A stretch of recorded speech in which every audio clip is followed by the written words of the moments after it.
Just start out by you talking a little bit about what the Memory Maker project is.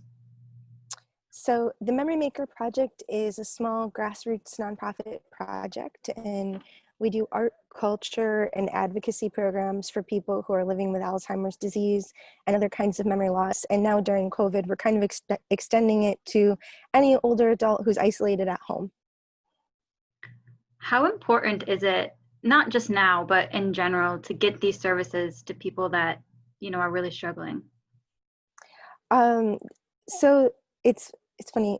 I was just in a conference when like I'm taking a 10-minute break from the conference, and we're talking about um, this exact thing on a global scale and how important this work is. And just during COVID times, they were talking about how there's first responders who come out and kind of help fulfill all the basic needs. And then the second responders are the artists. And they're coming to improve the quality of life. And we're here to create meaning and purpose during a time when that might feel really confusing or sad. And what is this summer concert series that you're doing? What does that look like? So for the summer concert series, we wanted to connect with the participants who we normally work with at all the different care communities in the area. And because of COVID, many of the nursing homes actually aren't having their residents even leaving their room, or some of them are just isolated into small groups. So the socialization aspect and having activities, it's decreasing quite a bit, or very individualized at this point. And so we thought if we had a summer concert series, we could bring music to the care communities, and our performers stand outside, and then the residents can sit at their windows and participate, and even talk through the windows, so that there's that engaging piece that just kind of feels like it's missing. Even if we're on Zoom, it doesn't have that same feeling of being there. What are some of the other activities that you guys do besides the music? So we started a whole thing called Memory Maker at Home during COVID, and that project is really to bring joy to people who are living at home with memory loss, and also people at care communities. So we have weekly art talks where we talk on Zoom about different pieces of artwork and kind of tell stories and reminisce. We started a radio show called the Memory Maker Hour in partnership with Bundy Radio, and that plays every Friday on Bundy Radio from 2 to 3. And that has open-ended questions and kind of older music to get people engaged. And if they have a care partner with them, or a friend or a family member, they can share stories and talk, or if it's just them, they can sit and reflect. And then we also created books that are written for people with memory loss, which are available on our website. And we started a thing called The Art of Conversation, which is on our website as well. And people can go there and look at fine art with open-ended questions that are meant to engage people in reflection or conversation. So you said you work primarily normally with people with, like Alzheimer's disease and dementia. How do you find this helps them and stimulates their brain?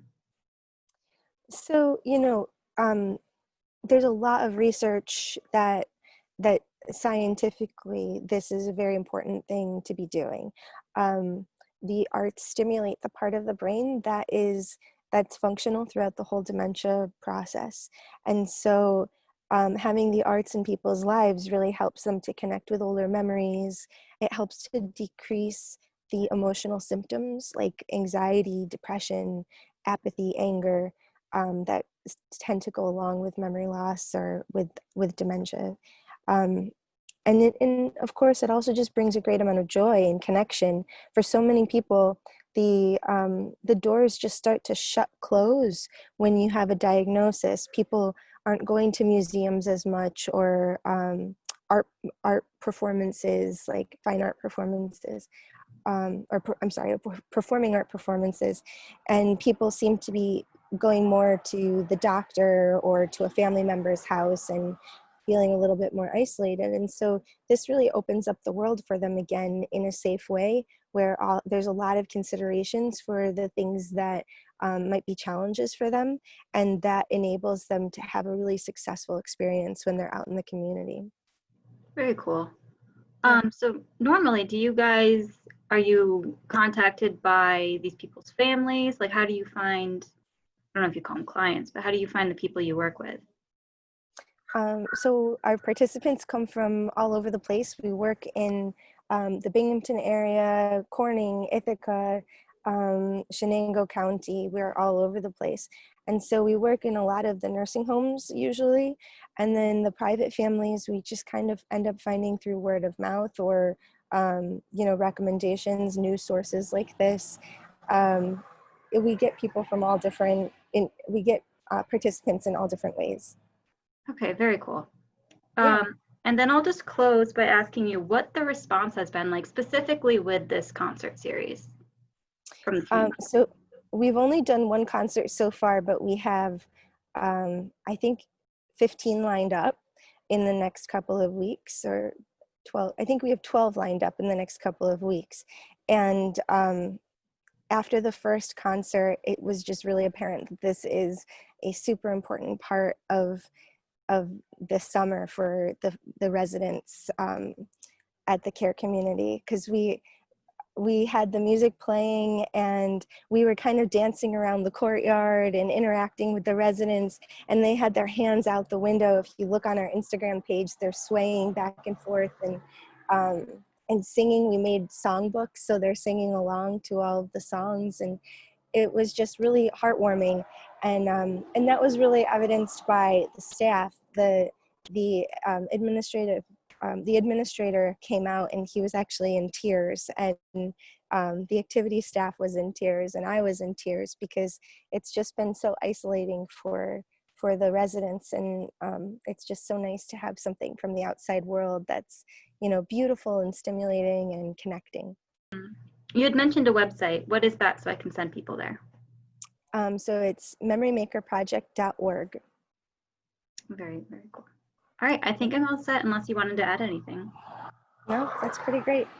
Oh, I should say there's like 13 performers who have signed up, and there's also a partnership with the Binghamton Philharmonic. So it's incredible generosity from the community who's banding together to make this happen.